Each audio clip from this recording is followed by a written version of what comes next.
Hello students, the poem on the grasshopper and cricket. Today we will discuss about the poem, that what the poet wants to tell in the poem. In this poem, the poet John Keats uses the grasshopper and cricket as a symbol. They are not used as a character in this poem. दोनों ही poem में है नहीं, सिर्फ उनका नाम use करके जो है कि सिंबल के तौर पर जो है विंटर और जो समर है उनके लिए यूज़ करके जो बताना चाहते हैं कि किस तरह से जो ह्यूमंस हैं उनको हमेशा रेडी रहना चाहिए, काम के लिए तैयार रहना चाहिए, लेजीनेस नहीं होना चाहिए, like that thing. So I am going to start the poem. The first line, the poetry of earth is never dead. यहाँ पर जो पोएट हैं वो बोल रहे हैं कि जो अर्थ की पोएट्री है, अर्थ का जो गाना है वो कभी भी डेड नहीं होता है, मतलब रुकता नहीं है, हमेशा चलता रहता है. When all the birds are faint with the hot sun, यहाँ तक कि जब जो बर्ड्स हैं गर्मी में हॉट सन जो है उसकी वजह से फेंट होकर के, एक तरह से बेहोश सी होकर के जो है वो ट्रीज़ हैं या और कहीं अपना शेल्टर जो है वहाँ पर छुप जाती हैं गर्मी की वजह से, उस समय भी जो पोएट्री ऑफ अर्थ है वो रुकती नहीं है.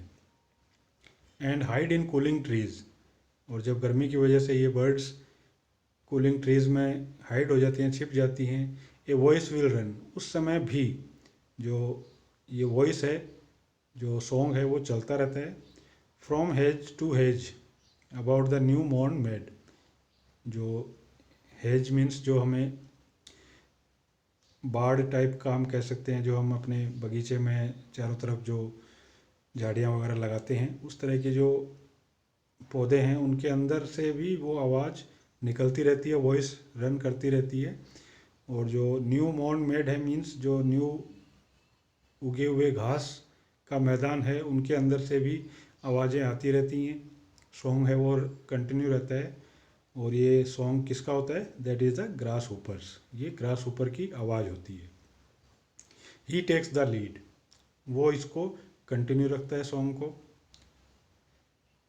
In summer luxury he has never done, जो समर लग्जरी समर है उसमें भी ये कंटिन्यू रहता है, रुकता नहीं है. जब बाकी बर्ड्स रुक जाती हैं तब भी ये स्टार्ट रहता है अपना सिंगिंग करना.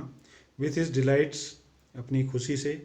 For when tired out with fun, और जब वो इस खुशी से, फन से ट्राइड हो जाता है. He rests at ease beneath some pleasant weed, तो वो जो वीड WWED वीड मीन्स होता है जो खरपतवार होती है, अनावश्यक घास फूस होता है, उनके अंदर जा कर के छुप जाता है और अपना जो गाना है वो कंटिन्यू रखता है. नेक्स्ट स्टेंजा, यहाँ इस स्टेंजा में हमने देखा कि जो पोएट हैं वो समर के बारे में बात करते हैं और वहाँ पर उन्होंने एज ए सिंबल ग्रास ऊपर को यूज़ किए. नेक्स्ट जो स्टेंजा होगा इसमें जो पोएट हैं वो विंटर की बात कर रहे हैं और यहाँ पर वो क्रिकेट की बात करेंगे, क्रिकेट को एज ए सिंबल यूज़ कर रहे हैं. The poetry of earth is ceasing never. Ceasing means होता है किसी चीज़ को रोक देना या बंद कर देना. तो जो पोएट्री ऑफ अर्थ है वो कभी भी सीज नहीं होती है, रुकती नहीं है.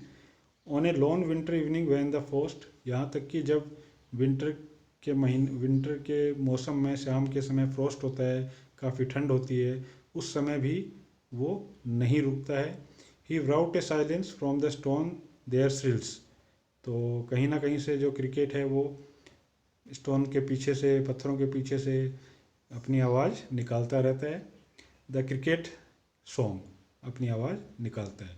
इन वार्मथ इंक्रीजिंग एवर, ताकि कुछ ना कुछ जो वार्मथ है, गर्माहट है, वो मिलती रहे. And seems to one in drowsiness half lost, इस तरह से, जिस तरह से ड्रोनीनेस हाफ लॉस्ट मीन्स जो आधी नींद में हो कोई व्यक्ति, इस तरह से वो आवाज़ निकालता रहता है. The grasshopper's among some grassy hills, कुछ ग्रासी हिल्स, वहाँ से वो अपनी आवाज़ें निकालता रहता है। तो इस तरह से डियर स्टूडेंट्स, ये पोएम ऑलमोस्ट कंप्लीट है। आप इसको एक बार दोबारा से अच्छी तरह रीड कर लेंगे, वर्ड मीनिंग चेक कर लेना। Okay, thank you.